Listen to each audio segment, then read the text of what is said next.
যে আমাদের তরুণ সমাজ হাতে মোবাইল, বিশ্ববিদ্যালয়ের হাতে, এটা যে আওয়ামী লীগের অবদান সেটা ভুলেই গেছে।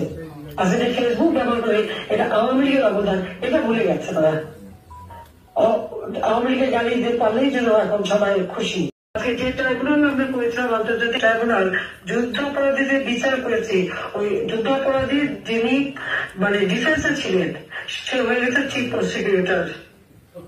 আর জামাত যে একটা নতুন আরেকটা পার্টি করেছিল, এবি পার্টি, সেই পার্টির প্রেসিডেন্ট হলো এই আইসিসির চেয়ারম্যান। সেখানে ন্যায় বিচার করতে হবে, আমাদের বিচারের প্রহসন হবে, এটা তো বাস্তব কথা। আজকে খুনিরা ছাড়া পাবে আর যারা অপরাধকারী তাদেরকে সাজা দেবে, এটাই চলছে বাংলাদেশে। এই চরম অরাজকতার হাত থেকে অবশ্যই মানুষকে মুক্তি দিতে হবে। আমি ধন্যবাদ জানাচ্ছি যে এই একটা ক্ষমতা লোভী, তার তো অর্থের সীমা নেই, গরিবকে ক্ষুদ্র ঋণের নামে শোষণ করে শত শত কোটি টাকা। এবং আমি দিয়েছিলাম তাকে ওই গ্রামীণ ফোনের ব্যবসা, গ্রামীণ ব্যাংকে আমি 400 কোটি টাকা দিয়েছিলাম এই গ্রামীণ ব্যাংক চালানোর জন্য। সবকিছু মানি লন্ডারিং করে চুরি করে নিয়ে এখন সেই সমস্ত টাকা এখন ব্যবহার হচ্ছে সারা বিশ্বব্যাপী। সে যে ব্যবসা করে বেরিয়েছে, কোথা থেকে টাকা পেয়েছে সেই বিদেশে? এত নোবেল প্রাইজ পেয়েছে গ্রামীণ ব্যাংক, অর্ধেক টাকা তো গ্রামীণ ব্যাংকে পাওয়ার কথা, সে টাকাও দেয়নি। আজকে সারা বাংলাদেশ হচ্ছে একটা সন্ত্রাসের দেশ। অগ্নি সন্ত্রাস, পুলিশ হত্যা থেকে শুরু করে অর্থনীতি সম্পূর্ণ ধ্বংস হয়ে গিয়েছে। উন্নয়নশীল দেশের মর্যাদা পেয়েছেন, ওদের সেটাও ধরে রাখতে পারবে না।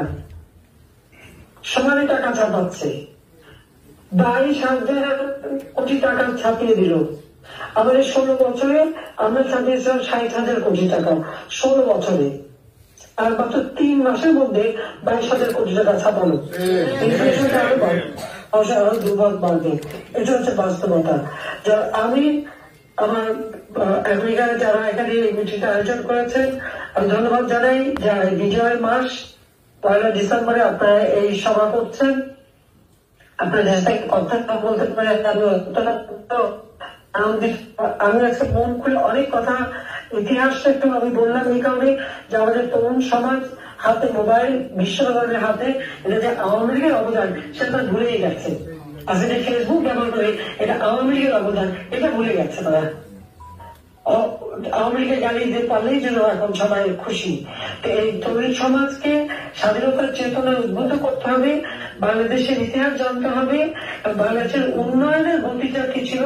গত 3 টার্মে আওয়ামী লীগ যে দেশটাকে উন্নত করেছিল, মানুষের জীবনে শান্তি ছিল, নিরাপত্তা ছিল, নিরাপদে চলতে পারতো, পেট ভরে দুবেলা খেতে পারতো, কোনো মানুষের খাবার কষ্ট ছিল না, কোনো জায়গায় কোনো দুর্ভিক্ষ হয়নি আমাদের সময়। আমরা মানুষের মৌলিক চাহিদাগুলি এক একে সব পূরণ করেছিলাম। বিশেষ করে তরুণ সমাজের জন্য ডিজিটাল বাংলাদেশই শুধু করিনি, বাংলাদেশকে আধুনিক প্রজাতে জ্ঞান সম্পন্ন জনগোষ্ঠী যাতে গড়ে ওঠে আমরা সেই পদক্ষেপ নিয়েছি। আমরা কম্পিউটার ট্রেনিং এবং ইনকিউবেশন সেন্টার করে দিয়েছিলাম ট্রেনিং পাওয়া। সেই ট্রেনিং পেয়ে সেগুলো আমাদের বিরুদ্ধে ব্যবহার হচ্ছে, এটা হচ্ছে দুর্ভাগ্য। অনেক সময় আপনাদের সাথে বক্তব্য রাখলাম, প্রায় প্রশংসা করি।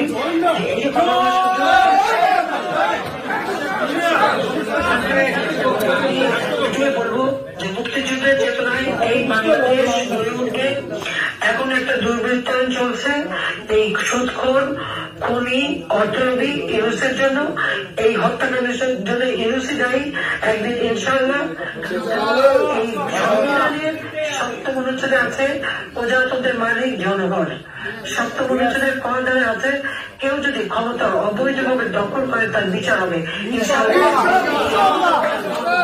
যারা অবৈধভাবে হত্যা করে, ষড়যন্ত্র করে, চক্রান্ত করে, মানুষ, পুলিশ এবং সংখ্যালঘুদের হত্যা করে যে ক্ষমতা এসেছে, একদিন তার বিচার ইনশাআল্লাহ বাংলার মাটিতে হবে। এবং আমি তরুণ সমাজকে বলবো যে তার জন্য একটু শব্দে ফিরে আসছে, বাংলাদেশটা স্বাধীনতার ইতিহাসটা যেন তারা জানার চেষ্টা করেন যে কত ত্যাগের মধ্য দিয়ে আমরা স্বাধীনতা অর্জন করেছি এবং তারা এটা ভোগ করছে। কাজে আবারও আমি প্রবাসীদেরকে বলবো, আমাদের অর্থনীতিতে, আমাদের আন্দোলন সংগ্রামে, আমাদের প্রতিটি অর্জনে, সংগ্রামে, স্বাধীনতায় আমার প্রবাসীদের অবদান অনস্বীকার্য। তাদেরকে আমরা শ্রদ্ধার সাথে এই অবদান আমি স্মরণ করি এবং সবাইকে আমরা আন্তরিক ধন্যবাদ জানাই আপনাদের সকলকে। এবং আপনারা যা রেকর্ড করেছেন এটা কিন্তু আপনারা ইচ্ছা মতো দিতে পারেন, এটা প্রচার করতে পারেন।